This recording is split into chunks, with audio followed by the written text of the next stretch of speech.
khilaafka xooggan ee maalmihii u dambeeyay ka taagnaa naadirka masaajidka Sheekh Isxaaq ee magaalada Berbera ayaa gudidii ka socotay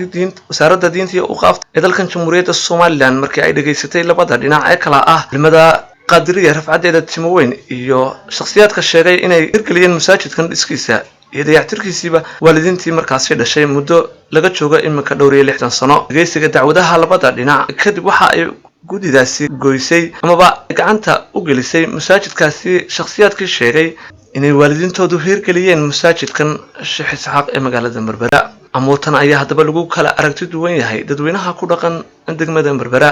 mar ay culimada qaadiriga rafcadeeda Timoweyn ee masaajidkaasi muddada dheer sheegay inay gacanta ku hayeen ay la hadleen warbaahinta waxa kamid ah hadalada oo iyadoo aan hore loogu bixinin maanta loo bixiyay masaajidka Xaaji Iimaan ayaa maanta loo bixiyay magac hor leh ayaa maanta loo bixiyay oo xukunka maanta loogu bixiyay wixii ka horeeyay masaajidkii Sheekh Isxaaq buu ahaa cidii gacanta ku haysay baa ku haysay taariikhdiisa waxaanu ka soo warranay hal qarni taariikhdiisa ayaanu haynay waanu ka warranay oo dacwadeedii la qaaday iyadoo sidaa loo qaaday ayaa haddana maanta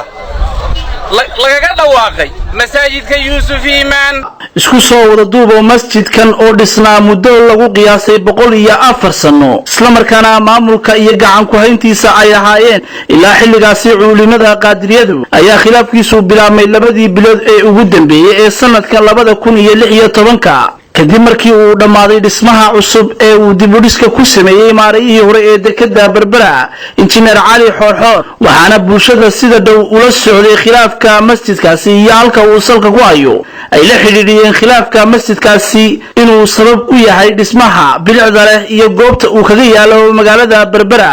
oo ah bartamaha taasina ay sababtay in laba culimo ay isku soo weeraraan maamulka masjidkaasi iyagoo dhinac kamidii uu gabood ka soo dhiganayo qoyska naadirka ka ahaa masjidkaasi waa Axmed Saciid Maxamed telefishinka caalamiga ee Berbera TV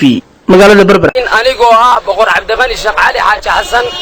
ana sheekhul beledka magaalada Berbera waxaan idin sheegaynaa dawladda Soomaaliland aanu sheegaynaa dawladeena in maanta xukun baadil halkan ka dhacay oo la xukumay oo wasaaradda diinta iyo awqaaftu ay madax ka tahay iyada masaajidka qabsatay markii hore imikana iyada guddi ka ahayd oo xukuntay liman al-qaacidayna u xukuntay halkan waxa ka dhacay maanta xukun baadila oo macnaha shariicada islaamka aan ku socon oo qaanuunka ummadda aan waafaqsanayn caalamiga ayaa ka dhacay lix markhaati bay kiciyeen oo lixdaba way ka jabeen oo waxba uma furin haddana iyagii baa loo xukumay wax caalamka lagu arkayba maaha